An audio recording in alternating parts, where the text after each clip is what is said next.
Since you brought the Patreon up, for some reason I thought you've always had a Patreon. Uh-huh.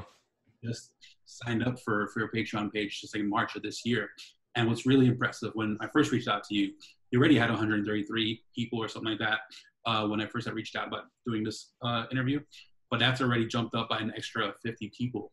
I guess tell me a little bit about your experience about having a Patreon page, what inspired it, and how'd you let people know that you now put up content on Patreon? All right. Well, as a creative who has the usual standard issue degree of self-doubt, I don't share everything that I'm creating or working on Mm-hmm.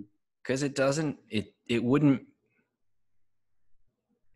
you have to have a shop where you're working things. And in the corner of those shops, there are scraps and there are drafts and there are things that don't quite make the cut.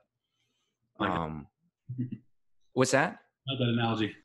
Yeah. Yeah. So, but it's not necessarily true in your own subjective mind. There are things there. I remember Paul McCartney said something about paying attention to other people's, your collaborators' ideas when it comes to what you're working on. Stay true to you, but listen to your collaborators when they have things to say about, like, oh, that idea is not hitting me, but that one is much. And like, those are important things. It doesn't mean you throw away what you're feeling and someone's not.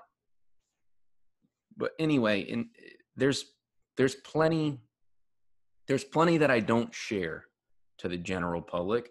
And so that's been a musing of mine for a while. What if there was a more intimate space where more active listeners who kind of get it and know what I'm doing want to hear more? So that feels natural to me. I'm glad for the opportunity at this point to share this stuff and play some covers, play some old songs that I used to play at the restaurants and bars. Mm-hmm. And share why I learned those songs. So in that way, the Patreon thing's been a natural pivot for me. It feels good to share more, and I've been encouraged because people are interacting to say, "Oh man, you got to record this song." Well, that was a song that like I had thrown in the wastebasket years ago, and will I record it? Man, probably not. But it's helpful to know that. It's encouraging to know that if that draft was interesting enough for them to want me to record it, well, then I want to keep sharing drafts with them. And that's just going to tell a more vivid story than what my subjective mind says about what these drafts are doing. And, I think people who are going to gravitate toward what an artist is doing or where that artist is going are going to love seeing incomplete stuff or stuff that doesn't make the cut. We love the deep cuts and the B-sides of the bands and the artists that we love. We don't need it to be pristine. We don't need it to be the best. We just want to hear what else they had to say. And so Patreon's a great place for that. And it doesn't feel like you're sullying your catalog by sharing everything. Not everything, but you get it. How often do you share content on Patreon? Man,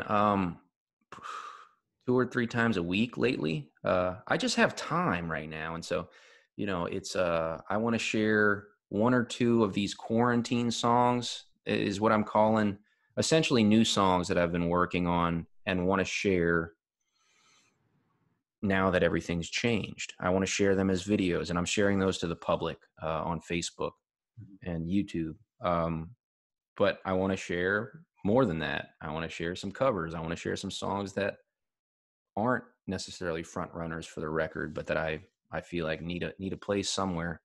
Mm-hmm. And so that's what Patreon's been useful for. And so I'm sitting in my room considering what I can share. There's been Q&As as well, did some journal entries, that sort of stuff.